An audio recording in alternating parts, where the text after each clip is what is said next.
Hey everybody, bringing you a review. This time is with the SH Figuarts Retsu Ichijoji from Space Sheriff Gavan, and all the other things that he probably portrayed before. But in this costume, he is Space Sheriff Gavan Retsu Ichijoji, and let's get started. First and foremost, it's pretty cool that they are doing human characters now. I think it's really dope because we don't ever really get that. We've gotten it with Metacom and the action hero stuff. We sort of get it with Marvel Legends stuff by kit bashing. So the fact that SHF is taking the time to try to do iconic Toku characters is really cool. The first up was Retsu, and then now we have Takeshi Hongo. So it's pretty cool that we're getting them. Hopefully we continue to get more as characters get popular, especially because there are some really popular human-made characters. So the first thing I want to go over is the fact that they pretty much nailed Kenji Oba's look as Retsu. Considering the man is much older now, they nailed his young likeness. They take it straight from the live action series, and it looks great. I mean, obviously it's not perfect, but it's something that they've been messing around with since they messed with the Marvel stuff and doing Unmasked Head. So it's really cool that we're getting this. Now, I think the face sculpt is tight. Some people will disagree. It's really up to a matter of preference for you. But first, let's get into, well, not first, but next up, let's get into the articulation. Now, the thing that worries me is that when you do civilian outfits, do you take away from the articulation to make it more accurate as possible? But as you can see here, they're kind of giving you the best of both worlds. You have the butterfly joint that rotates in and out. It kind of just folds in and out on a jacket. And even with this one rope, or chain I should say, that hangs out from the pocket for a pocket watch and wraps around, it doesn't really hinder the figure at all. The arm can still rotate all the way around. It still has some bicep swivel. So you really don't have too much of an issue with the figure.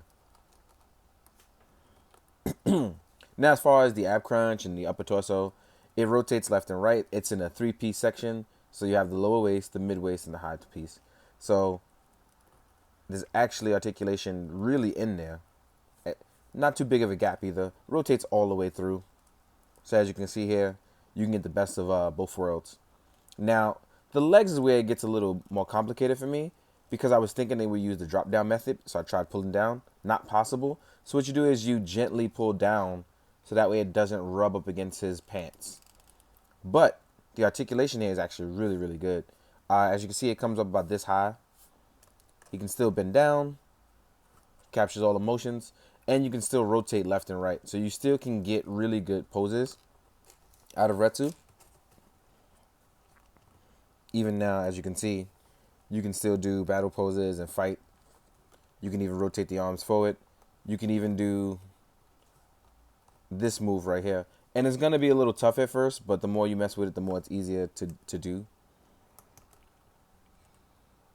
I really like this. I like this a lot. As you can see, it'll form a little bit of gap in the back, but you still get the maximum form of articulation, in my opinion. You also get toe pivot. You get tons of ankle pivot. You get all the things you really would want out of a human character. So you give you like the best of all the worlds. Another thing I want to add is that they added hair articulation in the back. It's going to be difficult to see, but you can actually move the hair up and down so that way it doesn't hinder the back of the collar for him, which is really cool. Now, Retsu doesn't come with much, and actually the only disappointing factor that I've found so far in this figure is the fact that they don't give you hands for holding his Gavan blade in his human form, or for holding anything, for that matter, in human form. So you get the closed fist, you get the open palms when he yells out for Jochok to transform, open hands, and you get relaxed palms.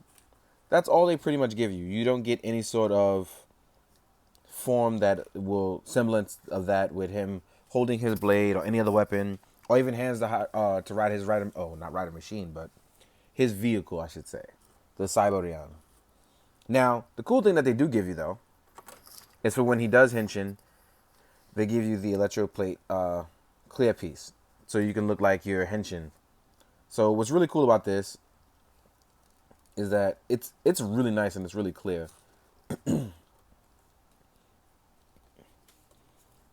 If you were Retsu and you screamed out Jochuk, what's really cool about this is that you can basically see right through it with no issues. So you can henshin, you can do the pictures for it. It looks really good. So what you're going to do is you put him here, at least what I would do it. I would put him here, and then I would put his Gavan figure right in front for him to henshin. time-lapse photos and things like that. It's really good. Comes on 2 pieces. You get the one clear piece and you get the stand to hold it. And you pretty much just slide it in. There's no real issues with it. I really do enjoy this figure a lot. It's really good. It's really, really good. And it's, oh, actually, I forgot to mention, you can actually get a little bit of swivel out of the boots as well. Sorry, I forgot that. This is a step in very much the right direction for those who want more human characters. I think we should go out and support them whenever we can. This is just the first out of hopefully many. And real quick, I want to compare him to Takeshi Hongo, where they both look really good in their classic looks. Really, really good. So real quick, I'm going to compare them to other lines. I'm going to leave Takeshi Hongo here so you can see that size comparison-wise, they're pretty much, they're close in height to each other. Not the same, but close. Takeshi is a tad bit taller. So real quick, I want to compare him to his Gavan form. This is the renewal version that comes with Cyberion. This is him transformed into Gavan, size comparison-wise. Let's take these guys down. This is him compared to a Shokek Seiho Kamen Rider Joker. And as you know, in powered up forms, they get a little bit taller, not shorter.